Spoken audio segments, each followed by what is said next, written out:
mofinaina isan'andro atolotry ny mpitandrina rakotina valina maoly.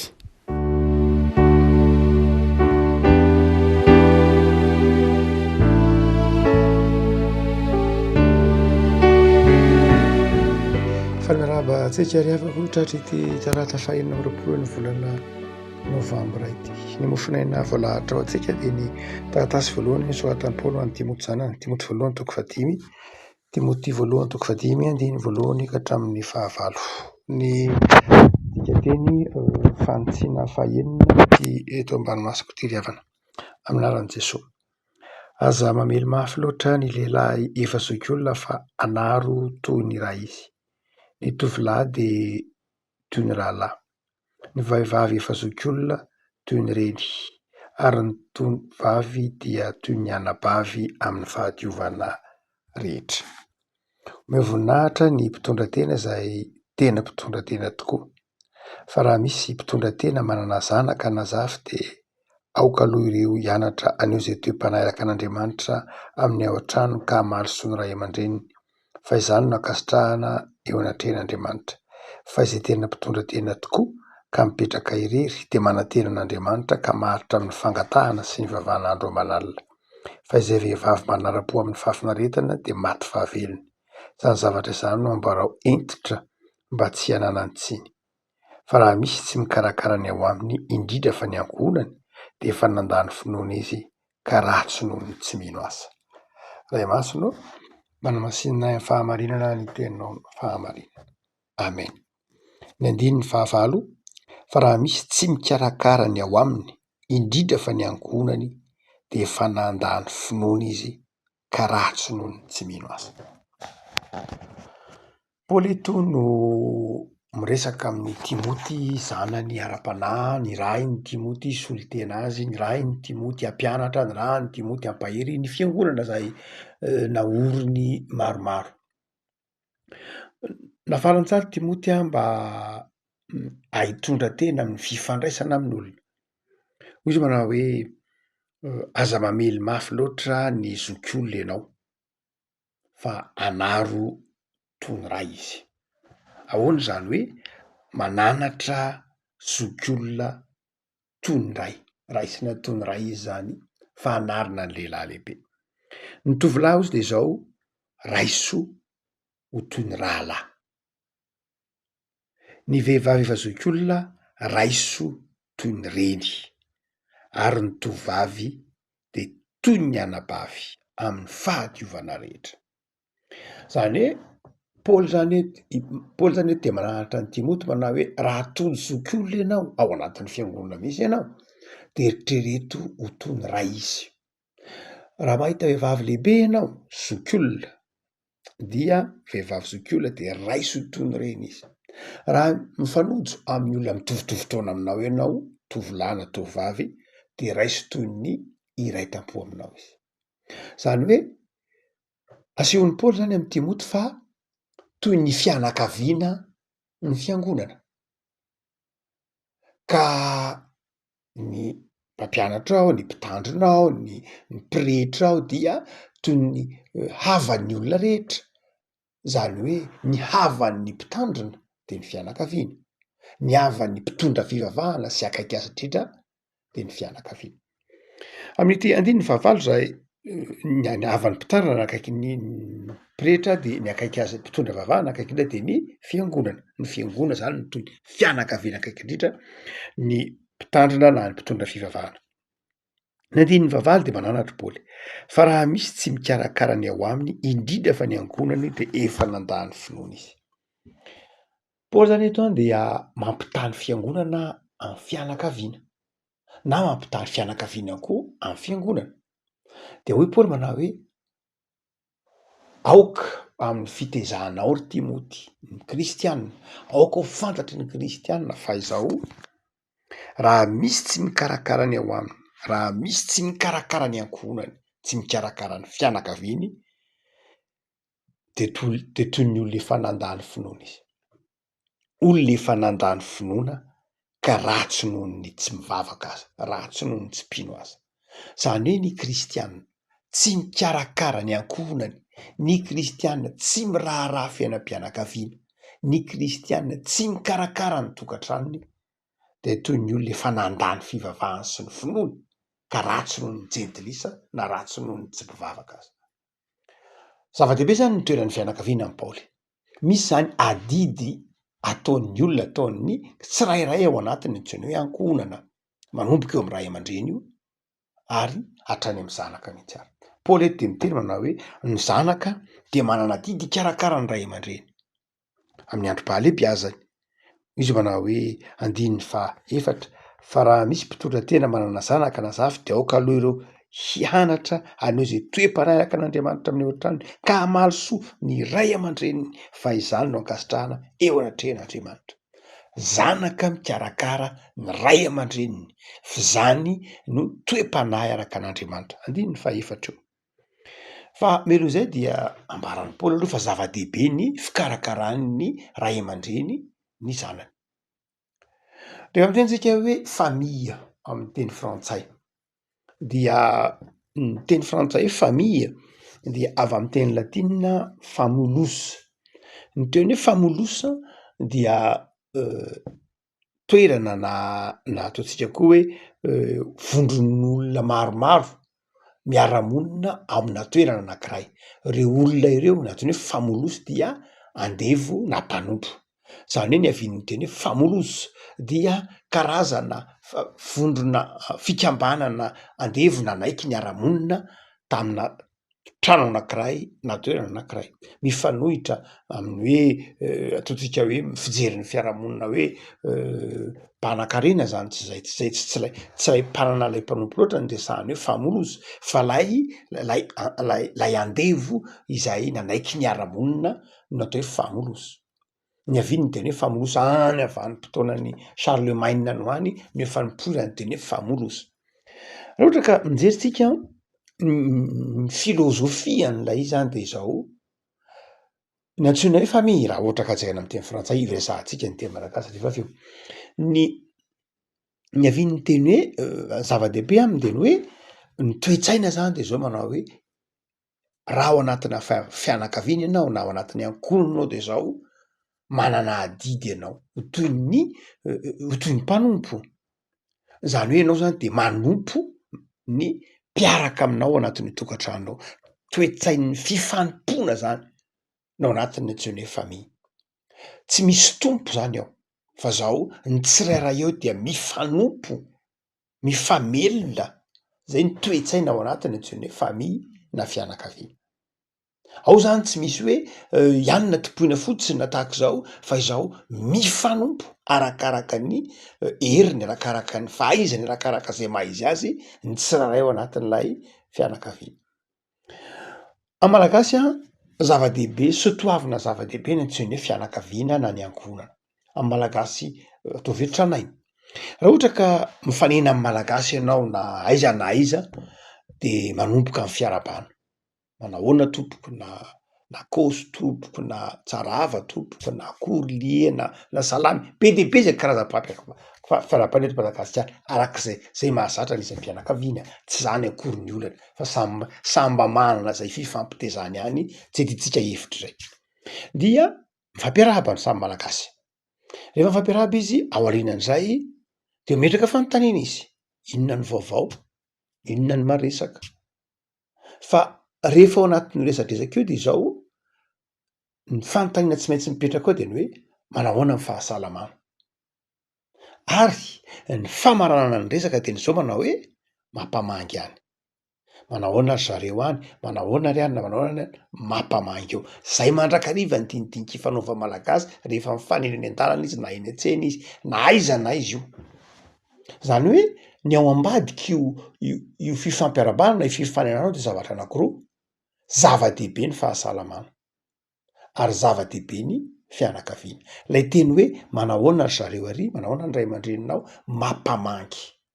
Zava-dehibe zay zany hoe milaza fa ny olona tsirairay dia ao anatina fianakaviana na ao anatina ankohonana ka zay ny dikany teny hoe mampamangy ihany. Zava-dehibe zany lay ataontsika hoe famille na lay fianakaviana na lay ankohonana.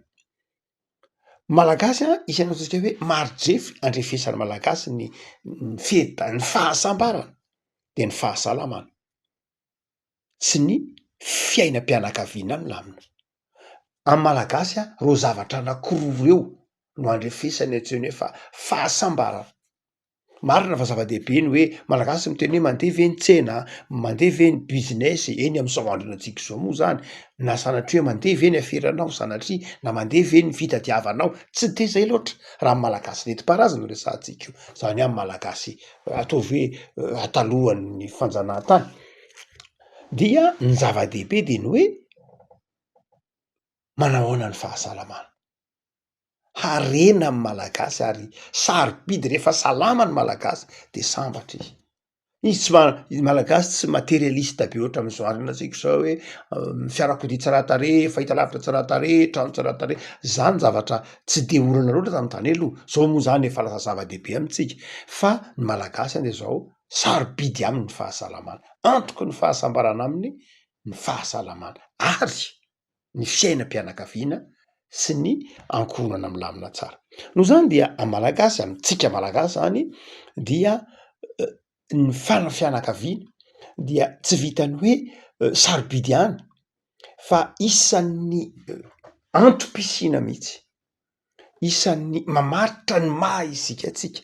Tsy misy isika raha tsy misy ny fianakaviana. Amin'ny alalan'ny fianakaviana na amin'ny alalan'ny ankohonana no hijerenantsika. Rehefa angatabady de zao tsy maintsy mametraka fanontaniana amin'ny hoe fianakaviana iza moa ianao? Inona ny loharano mipoira anao? Avy aiza nareo? Tsy sanatria fanavakavahana no hevitry zay, tsy zay loatra, fa hoy tsika manao hoe antoky ny fahasambarany malagasy ny fiainam-pianakaviana milamina tsara. Raha ohatra ka mijery tsika ny baiboly, mijery ny baiboly tsika dia eto de hoy Paoly amy Timoty, raha misy tsy mikarakara ny ao aminy ankohonana io, indrindra fa ny ankohonany dia efa nandany finoana izy. Rehavako zava-dehibe zany ny hoe ray aman-dreny mikarakara ny ankohonany, ary zava-dehibe koa ny zanaka mikarakara ny ray aman-dreniny. Am'zao andro antsika zao moa isan'ny ataontsika hoe sotoavina tandrondromondoza ny tokantrano, ny fiainam-pianakaviana noho ny ataontsika hoe fahantrana, satria nahoana ny fahantrana ara-ekônômika dia manimba ny fianakaviana, manimba ny fiainam-piankohonana, mampalaina ny olona hanorina fianakaviana, mampalaina ny olona hanorina tokantrano. Ankoatr'izay ny ataontsika hoe ny fitsotokotokoana, ny individualisme, ankoatr'izay dia ireo lafin-javatra maro samihafa eto ambonin'ny tany izay mitranga ny tsy fandriampahalemana, ny fahasarotam-piainana, ireny rehetra iny de manjary mahatonga ny fiainam-pianakaviana izay loza mitantao amin'ny fiainam-pianakaviana, tsy mazoto manorina tokantrano araka ny tokony ho izy tsony ny olo. Ary io koa aza ny ataontsika hoe ny asa sy ny fianakaviana ndray tsy miaraka, ny asa sy ny ankohonana ndray tsy miaraka, satria vokatry ny asa omena toerana be ny asa zao zay mazava hoazy tena zava-dehibe. Tamin'ny andro Ntaolo taloha ny asa de eo am'izay toerana misy ny olona, fa zao ny asa dia voatery tsy maintsy mifindra toerana lavitra ny olona ndraindray, mandeha 100 kilometatra, 80 kilometatra, ndraindray miala amy tanindrazana mihitsy no ola hiasa. Hany ka manjary tafasaraka am'lay fianakaviana, tafasaraka am'lay ankohonana mihitsy, zany hoe rehefa tena tsindriana mafy loatra ny asa, zany hoe rehefa tena tompona ny asa de ndraindray mifanohitra amin'ny fiainam-pianakaviana izy. Tahak'izany koa ny vola, tahak'izany koa ny fitadiavana, rehefa tsindriana mafy reny ary zay moa am'zao andro antsika zao zava-dehibe zany, de manjary lasa tsy miara-dalana lay hoe fianakaviana sy asa, tsy miara-dalana lay hoe ankohonana sy vola. Le hoe rehefa tena atao zava-dehibe ny fitadiavam-bola de manjary latsa-danja ny fiainam-piankohonana.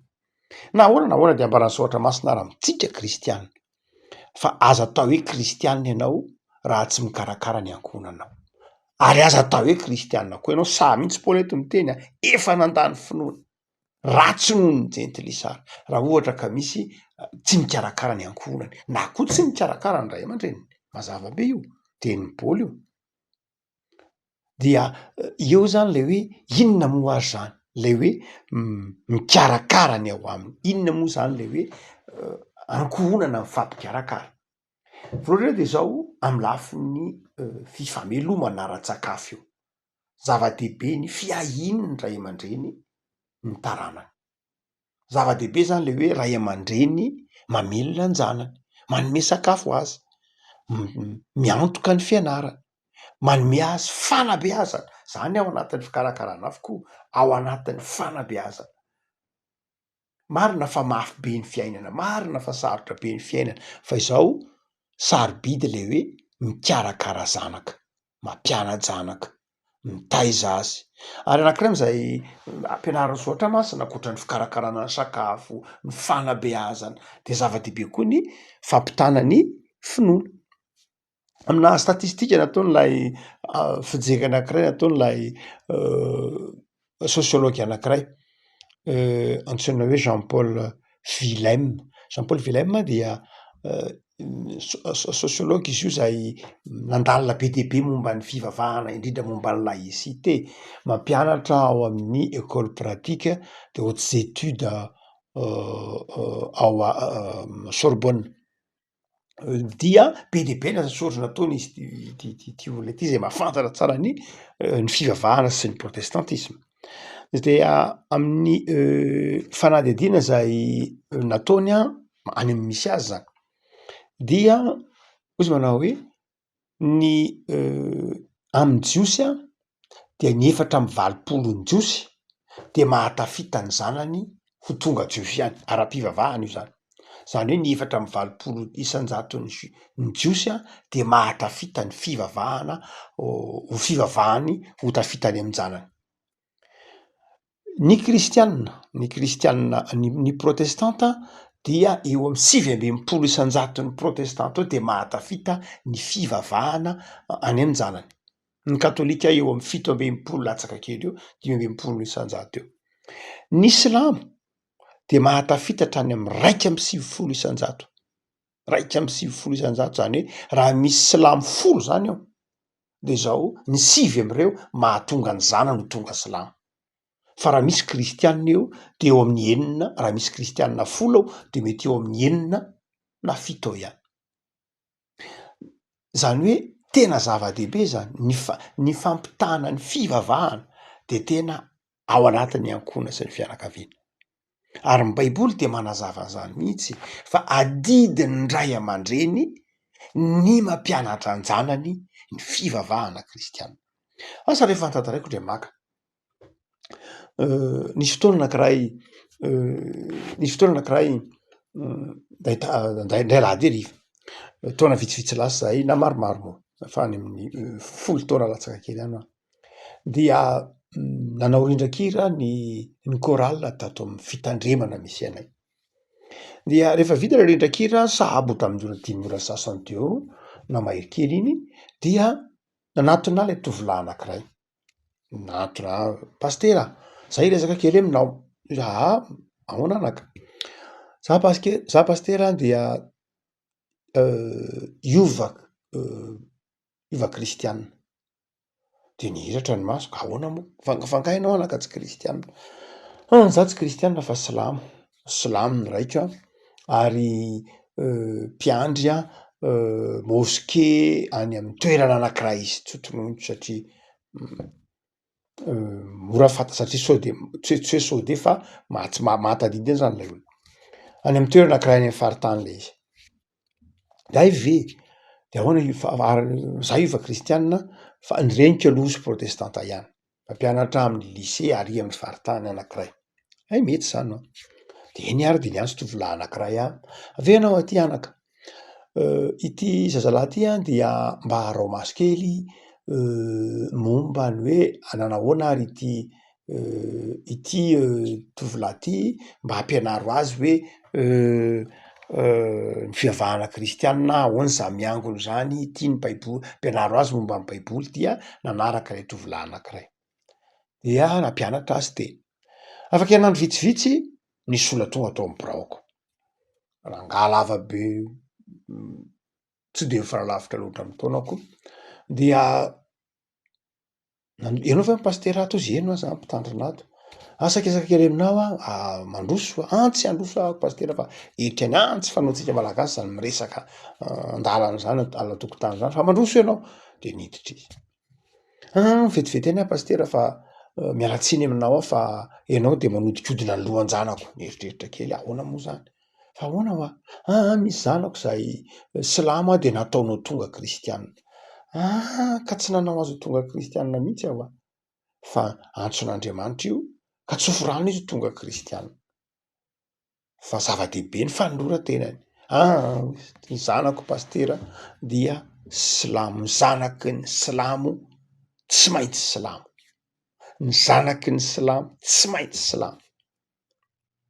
Tsy ampy 8 taona io fa 7 taona hianatra ny nalehany taty Antananarivo fa izao hoetiko any amiko miverina any aminay ny zanako de anao velomanao fa tsy hitanao tsony zay mianaka. De tsy hitako tsony le olona. Fa nahoana ny zanaky ny silamo tsy maintsy silamo? Fa nahoana ny zanaky ny kristianina no tsy voatery kristianina? Satria ny ray aman-dreny tsy manao an'io tenenin'ny Paoly io hoe tsy mikarakara ny ao aminy.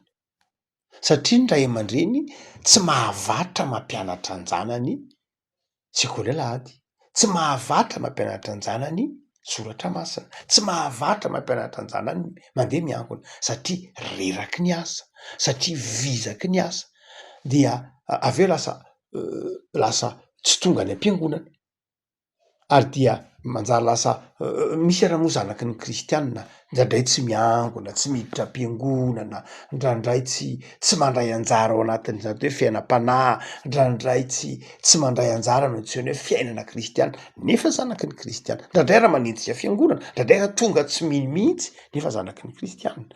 Ary dia mampieritreritra hoe misy fitezana tsy vita. Ny zava-dehibe ambaran'ny Baiboly de zao tena manana adidiny ray aman-dreny. Manana adidiny ray aman-dreny mamelona ny ankohonany, mampianatra azy ary manao zay ahatonga azy ho kristianina. Zava-dehibe rehefa koa malala lay hoe manao zay ahatonga azy ho kristianina. Inona moa no ambaran'ny Baiboly, ambaran'ny fampianarana protestanta? Calvin de niteny manao hoe ny tokantrano dia tahaky ny fiangonana kely ka ny ray aman-dreny no mpitondra fivavahanao ary ny ankizy no toy ny zaza beazanao. Ny dikan'izany de izao tena manana didy mihitsy ianao handraisany zanakao ny filazantsara, manana didy mihitsy isika hahatonga ny zanatsika ho kristianina. Ary io ange tsy de tena hoe sarotra de manao ahoana rehefa mandeha miangona ianao ka vatranao mitondra an'io zaza io makany am-piangonana na mora na sarotra raha vao vitanao hatramin'ny 17 taona io raha ela indrindra raha vitanao hatramin'ny 17 taona io dia tonga anao any am-piangonana de zao tsy miala ao am-piangonana intsony io, tsy miala ao intsony io, vita tonga de kristianina foana io. Mety kamokamo miangona kely izy rehefa aveo hoe ohatra mafy be mety manadinidiny kely izy any 8 9 taona any hoany fa zao tena miverinao am-piangonana foana. Tsy maintsy miverinao inona ny zavatra ampianarina olona mandritry ny 17 taona na de ataotsika hoe inona raha ka tsy ho tadidiny ka tsy iainany. No zany dia tena manana didiny ray aman-dreny. No Paoly eto miteny manao hoe raha misy tsy mikarakara ny ao aminy, zany hoe raha misy tsy mampianatra ny zanany soratra masina, raha misy tsy manao fanabeazana azy, tsy manabe azy. Raha miteny tsika manabe dia amin'ny heviny malalaka mihitsy zany amin'ny heviny rehetra mihitsy. Mamelona ho tsika teo mampianatra antsony hoe fiainam-pianakaviana, mampianatra momba ny hoe inona ny maha malagasy atsika, inona ny loharano ny poirantsika. Ny fianakaviana dia mampahafantatra ny olona mazava-dehibe ny loharano ny poirina. Misy fomba fiteny manao hoe l'homme est un animal social. Zany hoe ny olona dia natao hiaina ao anatina fiarahamonina ary ny fianakaviana dia faka iorenan'ny olombelona. Raha mieritreritra ny hoe mbola any amin'ny 30 taona izy indray ohatrany tsy miraharahan'ilay fakany satria mbola matanjaka. Rehefa any amin'ny 5 taona izy mbola matanjaka tahaka ny hazo de tsy miraharaha. Fa rehefa tonga amin'izay ny fahalebiazana any amin'ny 50 taona mihoatra kelin'izany de io fa manomboka mitsoka ny tafiotra, io fa manomboka mahita ny danger na ny loza maro isan-karazany tao amin'ny fianakaviana, amin'ny taranaka dia io fa manomboka mitady faka hoe aiza lay faka, aiza lay rasinina, aveza moa tsika, inona ny bory atsika, aiza ny mahamalagasy atsika, inona ny mahamalagasy atsika, eo vao mitady lay faka. Zava-dehibe zany ny faka, zava-dehibe, matoa-nataon'Andriamanitra ho zava-dehibe ny fianakaviana ary hitantsika eo anatin'io baiboly io. Fa izao ny baiboly de ahitanao tetiarana lava de lava de lava de lava. Ny filazantsara de manomboka amin'ny tetiarana, na ny Lioko io na ny Mateo de manomboka amin'ny tetiarana. Zava-dehibe zany lay atseo ihany hatrany amin'ny bokin'ny Néhémie, hatrany amin'ny bokin'ny Ezra sisa amin'ny tantara de hitanao tetiarana. Ny tetiarana zany de zao tsy hoe anavahana na iza na iza fa ny tetiarana de milaza mampahafantatra hoe lay loharano nipoirana, lay faka zay mahay anao anao.